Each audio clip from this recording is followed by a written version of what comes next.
여러분, 한 주간 하나님 안에서 그리고 하나님이 주시는 기쁨의 능력을 가지고 승리하셨습니까? 아멘. 네.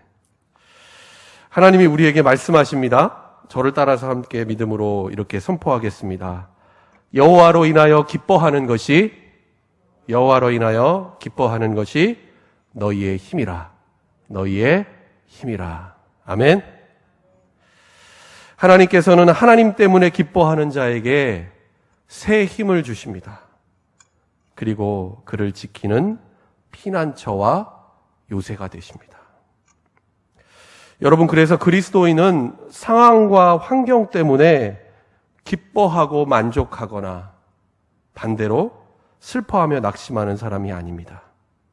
하나님이 주시는 이 기쁨의 능력을 가지고 삶 속에서 그 능력을 나타내는 사람들입니다.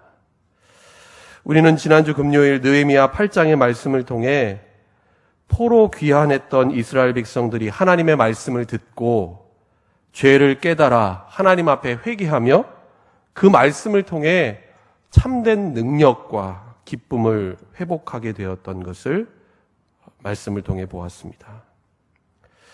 그렇다면 우리는 이 기쁨의 능력을 가지고 어떤 삶을 살아야 할까요?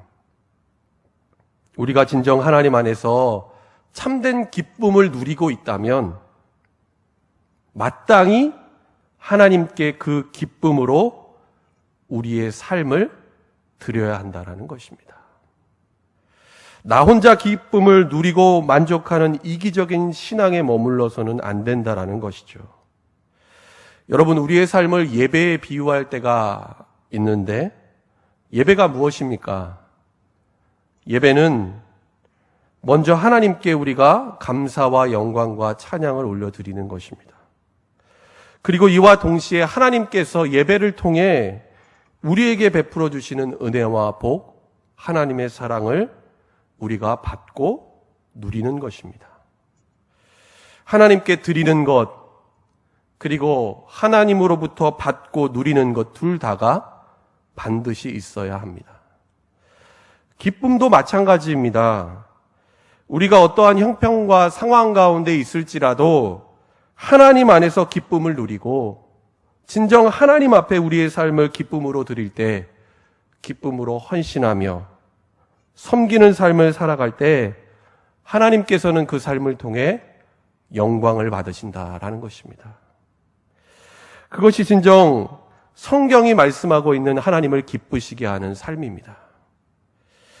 오늘 본문인 빌립보서를 쓴 사도 바울이 이와 같은 삶을 살았고 오늘 바울은 빌립보 교회의 성도들을 향해 그러한 삶을 살도록 말씀을 통해 권면하고 있습니다. 바울이 빌립보서를 쓴 배경을 살펴보면 그는 지금 편안하고 문제가 없는 일상의 삶을 살고 있지 않습니다. 로마에 있는 감옥에 죄수로 붙잡혀 있습니다. 빌립보서는 바울이 3차 전도 여행을 마친 후에 로마로 압송되어서 감옥에 갇혀 있을 때 그가 빌립보 교회 성도들을 향해 쓴 편지입니다. 바울은 2차 전도 여행 때 마게도냐의 관문이라고 할 수 있는 빌립보를 처음 들리게 됩니다. 그리고 거기서 복음을 전했고 믿음의 동역자를 만납니다. 그리고 바울이 복음의 씨앗을 그 땅에 뿌렸을 때 그 씨앗이 열매를 맺어 유럽 최초의 교회라고 할 수 있는 빌립보 교회가 세워지게 됩니다. 그런데 지금 상황은 어떻습니까? 바울이 감옥에 갇혀 있다라는 소식을 빌립보 교회 성도들이 듣게 됩니다.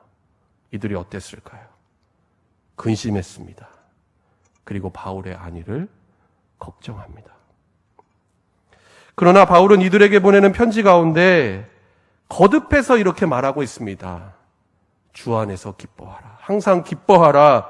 기뻐하고 기뻐하라. 거듭 말하고 있습니다. 여러분, 옥에 갇혔는데 뭐가 그리 기뻐할 게 많겠습니까? 절망과 낙심에 빠지는 것이 너무나 자연스러운 것 아니겠습니까? 그런데 오늘 본문 앞장인 빌립보서 1장의 말씀을 보면 바울이 이렇게 말합니다. 자신이 감옥에 갇힌 것이 오히려 예수 그리스도의 복음을 전파하는 데에 있어서는 진전이 되었다라고 말하고 있습니다. 이를 통해서 믿음의 형제들이, 그리스도인들이 더욱 담대하게 예수 그리스도를 전파하게 되어서 그것을 바라보고 그 소식을 듣는 내가 기쁘다라고 고백하고 있습니다. 그리고 오늘 빌립보서 2장 오늘 본문의 앞부분에서는 바울이 빌립보 교회 성도들을 향한 권면과 함께 우리에게 겸손과 낮아짐의 본을 보이신 예수님에 대해서 말합니다. 오늘 우리가 함께 읽은 본문 빌립보서 2장 12절로 18절 말씀에서 바울은 계속해서 이들을 향한 권면을 이어가고 있습니다. 오늘 본문 12절 말씀입니다. 그러므로 나의 사랑하는 자들아, 너희가 나 있을 때뿐 아니라 더욱 지금 나 없을 때에도 항상 복종하여 두렵고 떨림으로 너희 구원을 이루라. 너희가 이미 복음을 들었고 구원받았다라고 한다면 복음에 합당한 삶을 살아야 한다. 구원받은 자로서의 삶을 살아야 한다. 바울은 권면합니다. 예수 그리스도로 말미암아 의롭게 된 칭의에 머물지 말고 날마다 예수 그리스도를 닮은 자로 거룩하게 변화되고 성장하는 성화된 삶을 살아라는 것입니다. 그러나 이것은 우리의 노력과 의지로 할 수 있는 것이 아니다라고 바울은 말합니다. 우리 안에서 하나님이 행하셔야 되는 것이다라고 분명히 말씀하고 있습니다. 13절 말씀 보시기 바랍니다. 너희 안에서 행하시는 이는 하나님이시니 자기의 기쁘신 뜻을 위하여 너희에게 소원을 두고 행하게 하신다 말씀합니다. 또 한 가지 권면의 내용은 하나님의 거룩한 자녀로 너희가 살아가라라는 것입니다. 예수님 없이 살아가는 세상 사람들처럼 원망하거나 시비하지 말고 하나님의 흠없는 거룩한 자녀로서 세상 가운데 빛을 나타내라는 것입니다. 이것은 두렵고 떨림으로 너희 구원을 이루라라는 바울의 첫 번째 권면과 같은 맥락에서 우리가 이해할 수 있습니다.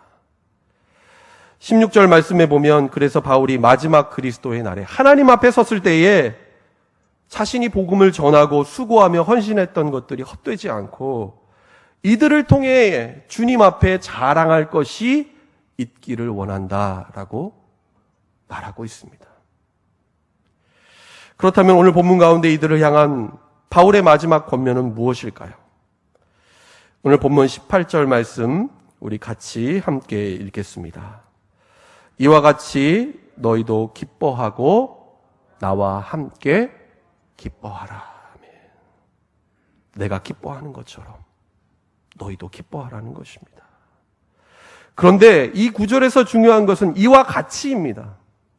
지금 내가 기뻐하는 것처럼 내가 이것이 기뻐하는 분명한 이유가 된 것처럼 너희도 이 동일한 기쁨으로 기뻐하고 자신과 함께 기뻐하기를 원한다라는 것입니다. 바울이 말하는 이와 같은 기쁨은 여러분 어떤 기쁨입니까? 17절 말씀을 우리 자신의 믿음의 고백으로 함께 읽도록 하겠습니다. 17절 말씀입니다. 만일 너희 믿음의 재물과 섬김 위에 내가 나를 전제로 드릴지라도 나는 기뻐하고 너희 무리와 함께 기뻐하리니. 하나님께 자신의 모든 삶, 모든 것을 드리는 기쁨입니다. 17절 상반절에 나오는 조건절을 한번 여러분 보시기 바랍니다. 만일 너희 믿음의 재물과 섬김 위에 내가 나를 전제로 드릴지라도 분명히 말하고 있습니다. 너희 곧 바로 빌립보 교회 성도들의 믿음의 재물과 섬김 위에 자신을 바울이 전제로 드린다라고 말하고 있습니다. 바울은 앞선 로마서 12장 1절 말씀에 자신의 삶뿐만 아니라 모든 성도와 그리스도인의 삶이 어떠해야 한다라고 말씀하고 있습니까? 우리가 잘 알고 있는 로마서 12장 1절 말씀이죠. 함께 읽겠습니다.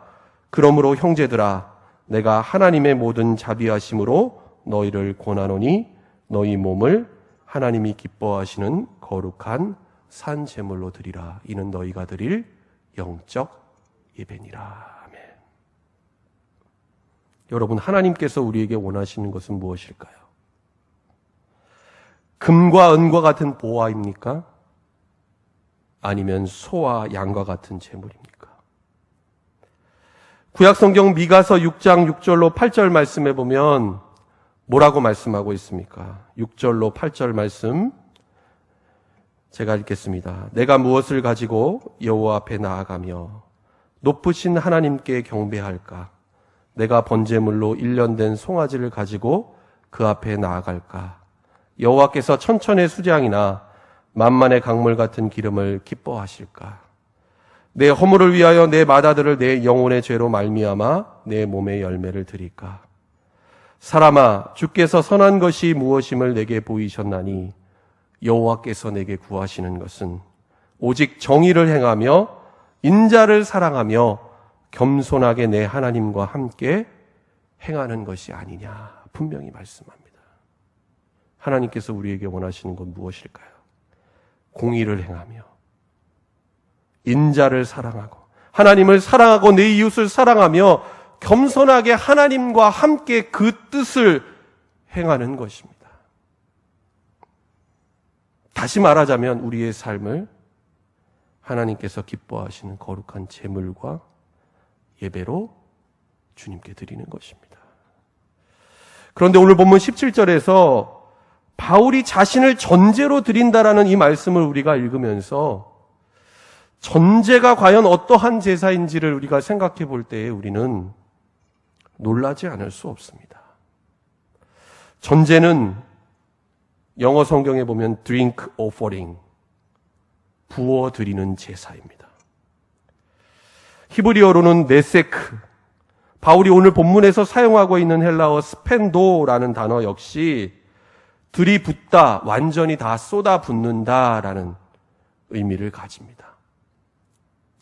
구약 성경의 레위기, 민수기에 보면 전제라는 이 제사는 독립된 한 종류의 제사가 아니었습니다. 이스라엘 백성들이 번제와 소제, 화목제를 드린 다음에 마지막으로 하나님께 드린 그 제물을 완전하게 하기 위해서 포도주를 그 제물 위에 쏟아 부어서 일종의 보조적으로 드려지는 제사였다라는 것입니다. 그렇다면 바울은 왜 이와 같은 비유적인 표현을 오늘 본문 가운데 사용했을까요? 전제로 드리는 포도주는 곧 피를 상징합니다. 바울은 지금 자신이 빌립보 교회 성도들이 드리고 있는 이 제사 위에 자신이 피를 붓는 전제가 될지라도 만약 그것이 하나님을 기쁘시게 한다라고 한다면 기꺼이 자신의 삶 전체를 드리겠다라고 고백하고 있습니다. 바울이 드리겠다라고 하는 이 전제는 빌립보 교회 성도들을 향한 섬김과 헌신, 복음을 위해서라면 자신의 생명까지도 다 바치겠다라는 그런 철저한 희생을 의미하는 것이었습니다. 바울은 자신의 삶을 이처럼 드릴지라도 나는 아깝지 않습니다. 그리고 하나님 앞에서 기뻐하겠다 말하고 있습니다. 아마도 바울은 로마에 있는 감옥에 갇혀 있으면서 이제 자신 앞에 죽음이 곧 순교가 점점 더 가까이 다가오고 있음을 인식해서 이렇게 말했는지도 모르겠습니다. 그러나 바울에게는 지금 이 땅에서 사는 것, 그리고 이 땅에서 죽는 것이 그리 중요한 일은 아니었습니다. 앞선 빌립보서 1장 20절 말씀을 보시기 바랍니다. 빌립보서 1장 20절 말씀 같이 함께 읽겠습니다. 나의 간절한 기대와 소망을 따라 아무 일에든지 부끄러워하지 아니하고 지금도 전과 같이 온전히 담대하여 살든지 죽든지 내 몸에서 그리스도가 존귀하게 되게 하려 하나니. 예수 그리스도만 존귀하게 될 수 있다면, 자신의 삶이 그리스도의 복음을 위해서 그리고 사랑하는 빌립보 교회 성도들과 교회를 위해 드려질 수 있다면 전제와 같이 아낌없이 쏟아 부어도 바울은 기쁘다는 것입니다. 여러분, 사도 바울만 그랬을까요? 사도행전 5장 40절로 42절 말씀을 보시기 바랍니다. 40절에서 42절 말씀 제가 읽겠습니다. 그들이 옳게 여겨 사도들을 불러들여 채찍질하며 예수의 이름으로 말하는 것을 금하고 놓으니 사도들은 그 이름을 위하여 능욕받는 일에 합당한 자로 여기심을 기뻐하면서 공회 앞을 떠나니라. 그들이 날마다 성전에 있든지 집에 있든지 예수는 그리스도라고 가르치기와 전도하기를 그치지 아니하니라. 채찍질을 당하고 능욕을 받아도 사도들은 예수님 때문에 기뻐했습니다. 그리고 이들은 날마다 어느 곳에 있든지 환난과 핍박이 있을지라도 예수 그리스도의 복음을 전하는 것을 멈추지 않았다라는 것입니다. 여러분, 바울과 당시 사도들이 이처럼 전제와 같이 자신을 드리는 삶을 살 수 있었던 것은 그들이 뭔가 우리와는 다른 대단한 사람들이었기 때문이었을까요? 그렇지 않습니다. 아니면 다른 어떤 이유가 있었던 것입니까? 이들에게 단 한 가지 이유가 있다면 그것은 이들이 성령 안에서 예수 그리스도를 따랐다라는 것 말고는 없습니다. 이들은 단지 주님이 가신 십자가의 길을 믿음으로 택했고 그 길을 순종하며 걸어갔을 뿐입니다. 여러분, 예수님의 십자가를 생각해 보시기 바랍니다. 예수님의 십자가 사건은 결코 우연하게 일어난 일이 아니었습니다. 예수님의 자발적인 순종이었고 주님이 택하신 길이었습니다. 예수님은 십자가 위에서 죽기까지 순종하심으로 하나님이 기뻐하시는 일, 곧 죄인된 우리를 구원하시기 위한 하나님의 뜻을 온전히 이루셨습니다. 마가복음 10장 45절에 예수님이 이 땅에 오신 목적에 대해서 스스로 이렇게 말씀하고 계십니다. 인자가 온 것은 섬김을 받으려 함이 아니라 도리어 섬기려 하고 자기 목숨을 많은 사람의 대속물로 주려 함이니라. 아멘. 여러분, 예수님이 우리를 위해 섬기러 오셨고 우리를 위해 십자가에서 대속물로 자신을 온전히 드리셨는데 그분을 믿고 따르는 우리가 어떠한 삶을 살아야 할까요?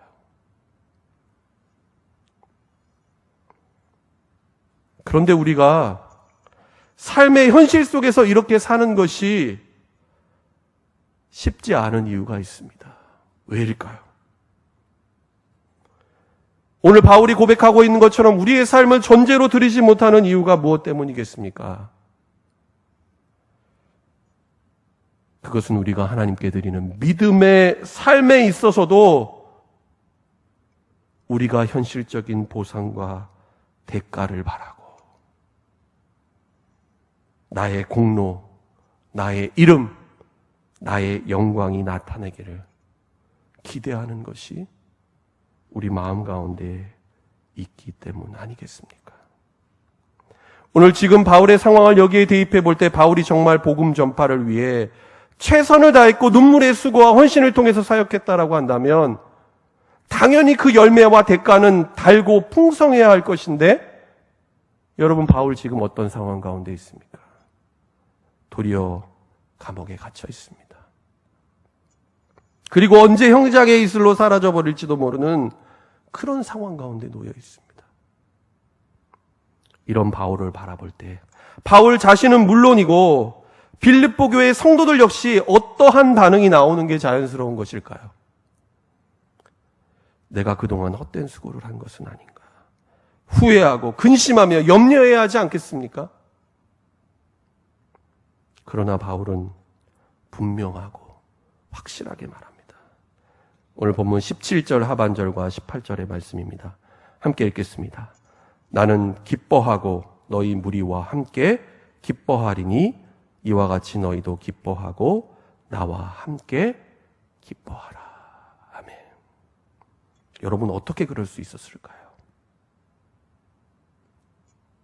바울에게는 하나님이 기뻐하시는 뜻을 자신의 삶으로 이루어드리는 기쁨보다 더 큰 기쁨과 영광이 그에게 없었기 때문이었습니다. 자신의 복음 전파를 통해 영적인 생명을 낳고 이들을 믿음 안에서 세우고 이들 역시 바울처럼 하나님 앞에 기쁨으로 드리는 삶을 사는 것, 이것이 그에게 가장 큰 기쁨이었고 만족이었고 보람이었기 때문입니다. 그리고 바울 자신이 지금까지 힘써 달려왔던 사명의 목적과 이유가 바로 여기에 있었습니다. 그러므로 이제는 너희도 이 기쁨을 알기를 바란다. 나와 같이 이 기쁨으로 하나님 앞에 너희의 삶을 온전히 드리기 원한다. 바울은 그것을 권면하고 있는 것입니다. 여러분, 우리가 자주 듣는 격언 가운데 천재는 노력하는 사람을 이기지 못하고 노력하는 사람은 즐기는 사람을 이기지 못한다라는 말이 있습니다. 한 번쯤 들어보셨을 것입니다. 아무리 재능이 뛰어나도 노력하며 수고하는 사람을 이기지 못한다라는 것이죠. 그런데 노력하는 사람을 이기는 사람은 바로 그 일을 즐겁게 하는 사람, 기쁘게 하는 사람을 이기지 못합니다. 그런데 오늘 이 격언을 믿음과 헌신, 섬김과 봉사로 적용해 본다면 마찬가지라고 볼 수 있습니다. 우리에게 주신 재능, 달란트 중요합니다. 그리고 우리가 그것을 가지고 노력하며 애쓰는 것도 필요합니다. 그러나 정말 결정적인 것은 무엇일까요? 그것을 우리가 기쁨으로 하고 있는가? 하나님 앞에 기쁨으로 우리의 삶을 드리고 있는가? 바로 이것입니다. 여러분, 무엇이 바울로 하여금 자신이 받은 사명을 멈추지 않고 달려가게 했습니까? 그가 가지고 있는 능력이었습니까? 지혜였습니까? 아니면 이렇게 해보겠다는 노력과 결단, 그의 의지였습니까? 하나님이 주시는 놀라운 기쁨 때문 아니었습니까? 그래서 바울은 삶 속에서 부딪히는 환난이 있고 고난이 있고 핍박이 있을지라도 인내할 수 있었습니다. 감사하며 기쁨으로 자신의 모든 삶을 주님께 다 쏟아 부어드릴 수 있었다라는 것입니다. 사랑하는 여러분, 여러분은 주님께 지금 무엇을 드리고 있습니까? 아니, 어떠한 마음으로 하나님 앞에 드리고 있습니까? 여러분에게 주어진 시간, 물질, 마음, 열정, 여러분의 삶을 지금 어디에 쏟아붓고 있습니까? 어쩌면 여러분, 우리는 늘 하나님께 받는 데만 익숙한 것은 아닙니까? 물론 하나님이 뭔가 부족하셔서 우리가 그것을 채우기 위해 하나님께 드리는 것 오해하지 마시기 바랍니다. 결코 아닙니다. 하나님 완전하시고 모든 것 위에 가장 충만하신 분이십니다. 그러나 하나님 앞에 너무나 지극히 작고 보잘것없는 우리가 하나님 앞에 기쁨으로 우리의 삶을 드릴 때, 자원하는 심령으로 하나님 앞에 드릴 때, 기쁨으로 주님을 섬기고 기쁨으로 주님을 예배하며 헌신할 때 하나님께서는 그것을 가장 기뻐하시고 영광 받으신다라는 것입니다. 오늘 이 말씀을 준비하면서 저도 제 자신에게 질문해 보았습니다. 나는 목사로서, 그리고 교회와 성도들을 섬기는 사역자로서 정말 기쁨으로 내 삶의 전부를 드리고 있는가? 오늘 사도 바울이 가졌던 심정으로 내가 이들을 위해 전제와 같이 드려질지라도 과연 나는 기뻐할 수 있는가? 너무나 부끄러웠고 하나님 앞에 죄송한 마음이 들었습니다. 여러분 어떻습니까? 여러분 정말 기쁨으로 하나님께 여러분의 삶을 지금 드리고 있습니까? 바라기는 오늘 주신 이 말씀을 통해 우리 모두가 하나님의 뜻을 깨닫고 하나님 앞에 이렇게 기도할 수 있기를 바랍니다. 하나님, 우리의 모든 삶이 진정 변화되기를 소원합니다. 어떻게 변화되어야 할까요? 우리의 삶을 하나님을 위해, 하나님 나라와 복음을 위해 기쁨으로 자원하는 심령으로 드리게 해 주옵소서. 다른 무엇 때문이 아니라 하나님 사랑하는 마음으로 섬기고 봉사하고 희생하며 헌신하게 해 주옵소서. 이 시간 이렇게 하나님 앞에 기도하며 우리의 삶의 이유와 목적이 바로 거기에 있다라는 사실을 다시 한번 말씀으로 깨닫고 그 말씀 가운데 살아가는 저와 여러분 될 수 있기를 예수님의 이름으로 간절히 축원합니다. 기도하겠습니다. 하나님 아버지, 우리의 삶을 주님께 온전히 기쁨으로 드리기 원합니다. 하나님의 뜻과 구원의 계획을 이루시기 위해 고난의 십자가를 지시고 죽기까지 순종하셨던 예수님을 바라보게 하시고 그 예수님만을 온전히 따르게 하여 주옵소서.